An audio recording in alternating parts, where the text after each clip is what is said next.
Let's talk about the one vitamin that nearly half the world is deficient in. And no, it's not iron, it's vitamin D.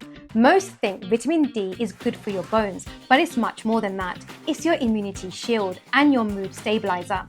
So let's get into how vitamin D actually works, why it matters more than you think, and what happens when we don't get enough. So let's get into it. Vitamin D acts more like a hormone than it does a vitamin. It switches on over 200 genes in your body. That's everything from your immunity to your muscle function to mood regulation. Vitamin D helps your intestines absorb magnesium and calcium, two minerals that literally keep your muscles and nerves working properly. So if you're training and you're constantly getting muscle cramping, often related to low electrolytes, if your vitamin D is low, it can impair magnesium absorption, making it an indirect factor. Vitamin D has been linked to fatigue, slower recoveries, brain fog, or even low mood because it influences serotonin production. Just 10 to 20 minutes of sun exposure to your skin a few times a week, it can be enough. But there are a few issues. Take somewhere like Dubai. It's sunny almost every day, yet many people there are still low in vitamin D. That's because it's too hot to be outside. So most people spend time indoors in air-conditioned rooms without the exposure of UVB. UVB is a specific wavelength of ultraviolet your skin needs to make vitamin D.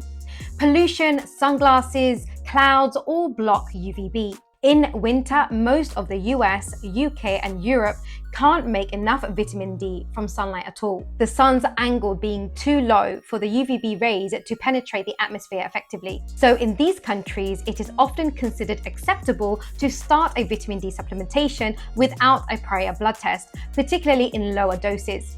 Most people need 1,000 to 2,000 IU as maintenance, and higher doses if deficient. Vitamin D is fat soluble, so you want to take it with a meal that contains fat, olive oil, avocado, eggs for proper absorption. Fatty fish like salmon or sardines or egg yolks do provide a small amount of vitamin D, but it's really tough to meet your needs through diet alone. The darker your skin, the more melanin you have, which acts like a natural sunscreen, which is amazing because it protects you from sun damage. However, it also means that you need more sunlight to make the same amount of vitamin D as someone with lighter skin.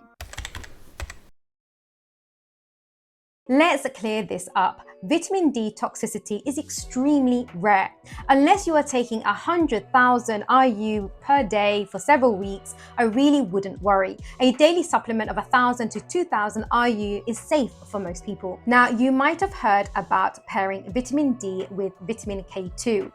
Now remember, vitamin D is crucial for getting calcium into your body via the intestines absorbed from the food that you eat. Vitamin K2 is thought to direct that calcium to the right places, like your bones and your teeth, rather than allowing it to accumulate in soft tissue like in your arteries, which can lead to calcification.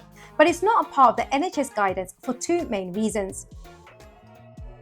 Firstly, the evidence isn't quite strong enough for population-wide recommendations. And secondly, vitamin K2 can interfere with blood thinners like warfarin, making dosing potentially unsafe without supervision. So the official stance is one of caution rather than dismissal.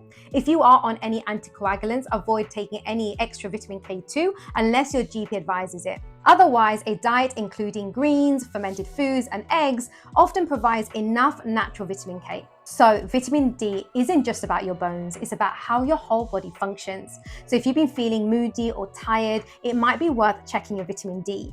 Sometimes feeling better really does start with the basics. Thank you so much for watching, and I'll see you in the next video.